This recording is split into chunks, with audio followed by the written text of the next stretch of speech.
neza nitwa Gami the psychologist. Uyu munsi tugiye kuganira ku kibazo kijyanye no kwibagirwa. Nzi ko abantu benshi bafite iki kibazo.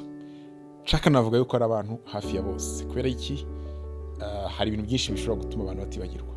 Stress ni kimwe mu bintu bya affecting a memory, cyangwa se uburyo umuntu yibuka, kugira ibintu byinshi. Abantu benshi bamara igihe kinini badasinziye, bika impacting a memory. Hari ubwo bishobora gutuma umuntu atibuka neza. So tugiye kureba ku kintu kijyanye no kwibagirwa cyangwa se kwibuka. Turuze kwibaza duti ese igihe, kubera yuko kwibagirwa nta hantu twabihungira, igihe tubona yuko mind itari sharp nk'ukuntu yari imeze kera tukiri abana, ni ze tekinike twakwifashisha kugira ngo ibintu dushaka gufata mu mutwe tuyifate mu buryo bworoshye. Turuze kwibanda kuri tekinike umuntu ashobora kwifashisha cyane cyane igihe hari ikintu runaka ushaka kwiga, cyangwa se hari ikintu runaka ushaka kukizaramba mu mutwe igihe kirekire. So niwe bintu wakwifashisha kugira ngo uhangane n'ikibazo cyo kwibagirwa. Njye nitwa Gami the psychologist. Nuko nibyo turimo tuvuga. Rero gukora like, share na comment, of course na subscribe ugomba kuyikora kugira ngo uzakomeze ubone ibintu tugenda tuganira. Hano tuganira ku bintu bijyanye na psychology cyangwa se ubumenyi muntu. Turi ubumenyi ushobora kugufasha guhindura ubuzima bwawe cyangwa se gukora ibintu mu buryo budasanzwe. Niba ari ukwiga ushobora kubikora mu buryo budasanzwe, niba ari mu mibanire ushobora kubikora mu buryo budasanzwe, leadership, ubuyobozi, business, byose, kuko turabizi neza ko psychology cyangwa se ibyo utekereza bishobora kugufasha kugira ubuzima bwiza cyangwa se kugira ubuzima burenze. Ese niba ibintu wakwifashisha kugira ngo memory yawe cyangwa se uburyo wiga, uburyo ufata mu mutwe bize kuba improved. Turuze kurebera hamwe tekinike zirindwi. Tuze kureba hamwe ngiye kumera nk'abantu bavuga ibintu bavuga bikaba bitandukanye n'ibimenyetso avati ndabyemeye. So nebize zirindwi ngira gutya, so sorry for that. Anyways, tugiye kurebera hamwe ibintu birindwi wakwifashisha kugira ngo ibintu urimo ushaka kwiga bifate bizarambe mu mutwe igihe kirekire. Ushobora kwibaza uti ese ibintu ngiye gusobanura nabikuye hehe? Bwa mbere menye ubumenyi nabukuye muri online course yitwa Learning How to Learn, cyangwa se kwiga uburyo biga. Ni course cyangwa se ni isomo riri online, riri mu masomo abiri ya mbere niba atatu ya mbere ku isi yakurikiwe n'abantu benshi. Ni isomo nakunze cyane, rishobora kukwigisha uburyo wakwiga niba uri umunyeshuri, ku buryo ibintu bagomba kwiga mu masaha 3 ushobora kubyiga actually mu isaha imwe, kandi ukabifata igihe kirekire kurusha umuntu wabyize amasaha 3. Urumva yuko iki ni ikintu gishobora kuba cy'ingenzi byatari ku banyeshuri no mu kazi, bitewe n'ibintu ukeneye gufata ushobora kwifashisha no masomo, even no mu rugo bitewe n'ibintu ukeneye gufata ushobora kubyifashisha. So tekinike ya mbere iraba ari iyihe? Tekinike ya mbere ni ikintu mu cyongereza bakunda kwita chunking, cyangwa se ni ikintu kijyanye no kwiga ibintu uduchunks bunini nk'udu PS. Kwiga ibintu ku buryo niba ari ikintu kinini uruze kuba wagicagaguyemo utuntu tugiye dutandukanye. Urugero, niba nshaka kwiga physique, hari amadefinition nkeneye kugira ngo chapitre yose nyimenye, ukamanza wumva buri kantu ukwako warangiza ukaza kubiteranya. Niba ndimo ndiga gucuranga piano, nkamanza niga gukoresha ikiganza cy'iburyo nkiga n'icy'ibumoso nkaza kubihuza nyuma, kuko nujya kubihuza icyarimwe ntabwo uruze kubifata. Niba ndimo ndasobanura paper, wenda hari article nasomye ngomba kuyifata yose, nshobora kuvuga uti buri paragraph ndibuze kuyumva ukwayo, hanyuma nze gukora story yose bize nyuma maze kubisoma. So chunking cyangwa se no kureba udupiece, uburyo bw'ibintu ukaba waza kubishira mu dupiece tugiye dutandukanye akaza kubiteranyiriza hamwe. Iyo tekinike ya mbere yibanze, niba hari ikintu ushaka kwiga, make sure yuko concept ibigize cyangwa se buri gace kayigize kuba kumvise. Hari abantu ujya muri ugasanga ari mu ishuri cyangwa se ari muri conference, ugasanga nta kintu ugeze mva muri conference ariko ashaka kuvuga ibintu byose bavuze. So chunking it helps you ko buri kantu kose gakene kugira ngo ikintu ubashe kuwakumva. So iyo ni tekinike ya mbere.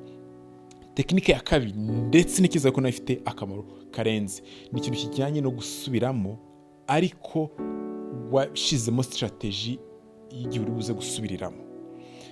Urugero, niba nshaka kwiga chapitre runaka, let's say biology, nkayisubiramo inshuro 100 mu munsi umwe, iki kintu ntabwo izaba ari strategy nziza.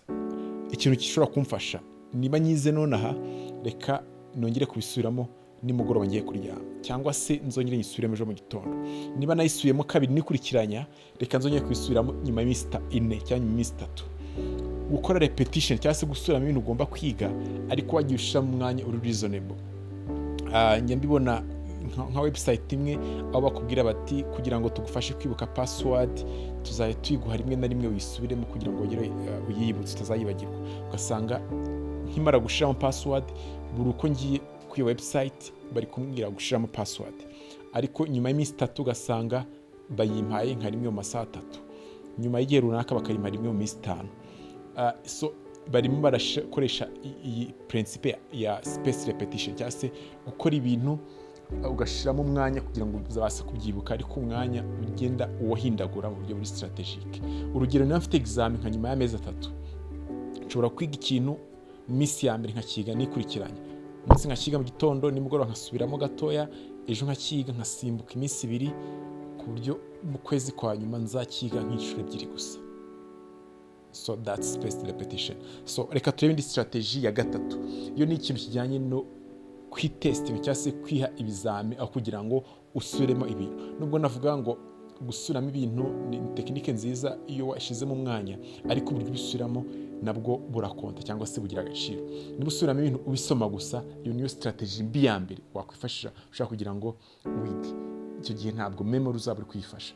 Ikintu ukora wiha ibizami cyangwa se kavuga uti ejo nize ino chapitre, kandi niba hari ibintu nibuka naba narigiye muri ino chapitre, icyo gihe bigufasha kubyibuka vuba. Kanandike amagambo yose yibanze, key terms, nigiye muri ino chapitre, kankore uno mwitozo runaka, cyangwa kampereza umuntu iki gitabo agenda arambaza, kankore past papers, kankore ibizami byabanje. Ibi ni ibintu bizaba biri gutraininga ubwonko bwawe kwibuka kurusha uko uzaba uri kwitraininga gusoma. Uko usubiramo usoma uzaba uri kwigisha ubwonko gusoma, kandi nujya mu kizami ntabwo uzabasha gusoma mu ikayi. So kwiga ukoresheje kwibaza cyangwa se kwitestinga, kwitubaza, kwisuzuma ni imwe muri tekinike ifasha muri memory. Ndetse usibye no mu ishuri, izi ni tekinike wanakwifashisha mu buzima bwawe bwa buri munsi. Urugero, niba uzi yuko ukunda kwibagirwa ahantu usiga imfunguzo, ushobora kuvuga uti okay, izi mfunguzo zishize aha ngaha, ngomba kwibutsa ahantu nazishize nyuma y'iminota 5. Okay, izi mfunguzo nazishize hariya. So ukaba uri kwitesting, hari imfunguzo nazishize hera ukaba urabyibukije. So ushobora kwifashisha pana no mu masomo, ukabyifashisha mu buzima bwawe bwa buri munsi. So ibyo byari kwitesting.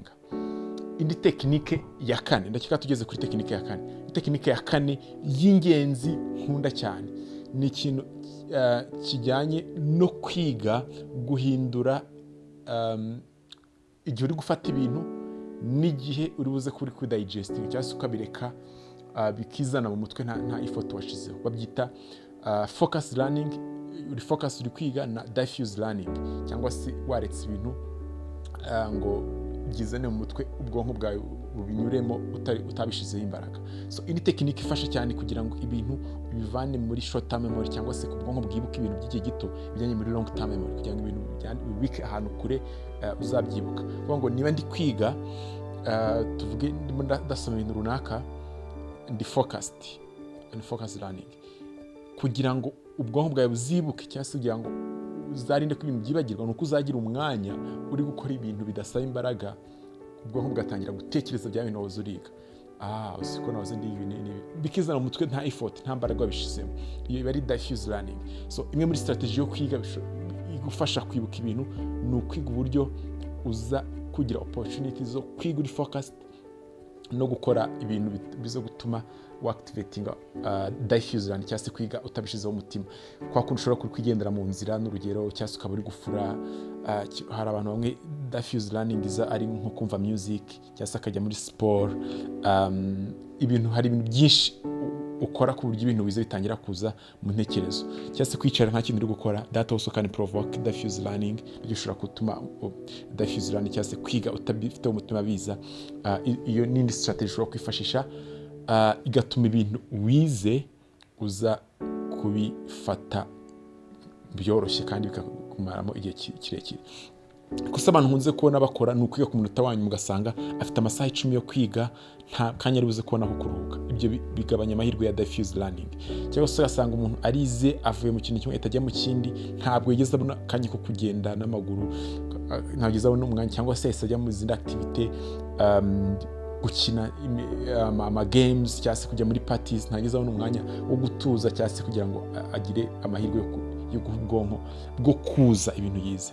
Kuza actually niryo jambo numva ryabyifashisha. Ugize umwanya wo kuba focus n'umwanya wo kuza ibintu wize. So niba ushaka kugira ngo ufate ibintu urebe uburyo balancinga izo tekinike ebyiri, kuba focus no gushaka umwanya wo kuza ibintu wize, cyangwa se wo kubitekerezaho nta mbaraga wabishizeho. So iyo ni tekinike ya 4. Tekinike ya 5 ni tekinike ijyanye no kumanaginga mindset, cyangwa se uburyo utekereza.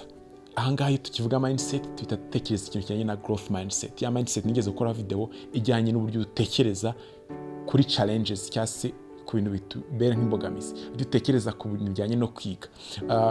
Mindset igufasha kwiga ibintu ukabifatanya. Mindset igufasha kudatinya amakosa, kumva yuko gukora amakosa nta kibazo bitwaye, kumva yuko niba wiga ibintu ntubifate who cares, umunsi umwe, as long as washize imbaraga muri effort, cyangwa se washize imbaraga, wahaye agaciro mu mbaraga mu musaro, as long as wahaye agaciro ko imbaraga umusaruro ubona uturuka mu mbaraga washizemo, iyo niyo bita growth mindset. So wakora ikosa nta kibazo, wafailinga nta kibazo, as long as yuko uko ukomeza gushaka effort uzajya dushaka kubyibuka.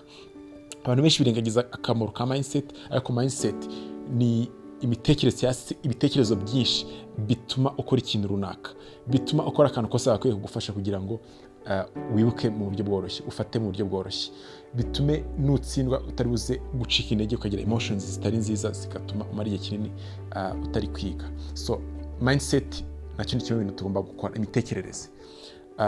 Icyo ni cya 5. Ikintu cya 6 nta nakwibagirwa kukivuga, ni kijyanye no gusinzira. Abantu banza bashobora kuvuga ngo nuko nkunda gusinzira, ngo hari gusinzira byamaye ruswa. No, ubushakashatsi bugaragaza yuko gusinzira ari kimwe mu bintu bituma ubwonko bukora neza, bigabanya imyanda yose yari mu mubiri, mu bwonko cyane cyane, byorganizinga ibintu byose wabonye, bikabyorganizinga mu ntekerezo zawe. Kwa kundi umuntu aba ari kurota, buriya ni intekerezo, cyangwa se ni brain biri organizinga ibintu, birashyira ku murongo ibintu byose umuntu aba yanyuzemo. So, gusinzira amasaha ahagije ku bantu benshi bari amasaha 8, ariko umuntu ku giti cye niwe ushobora kumenya amasaha amuhagije. Ashobora kujya munsi ho gato, ashobora kujya ho gatoya. So, gusinzira amasaha ahagije ni kimwe mu bintu bifasha memory. Ikindi kintu gusinzira bifasha ni uko bituma ibintu wabonye bitangira kwibika.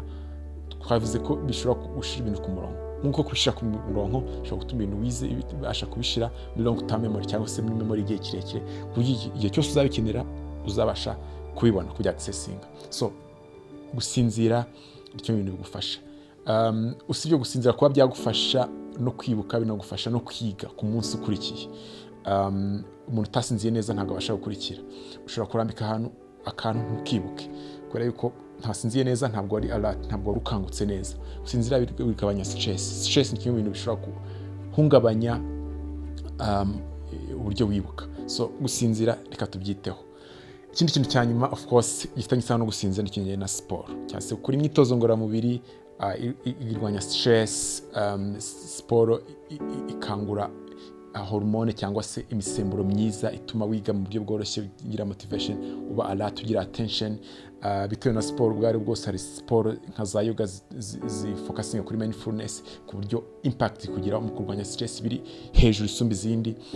So siporo ntabwo twayirengagiza. Hari ubushakashatsi bwigeze gukorwa bwagaragaje yuko abantu bakoze siporo hashize amasaha 4 bize ikintu runaka, barabyibutse kurusha abantu bakoze siporo nyuma y'amasaha yandi runaka.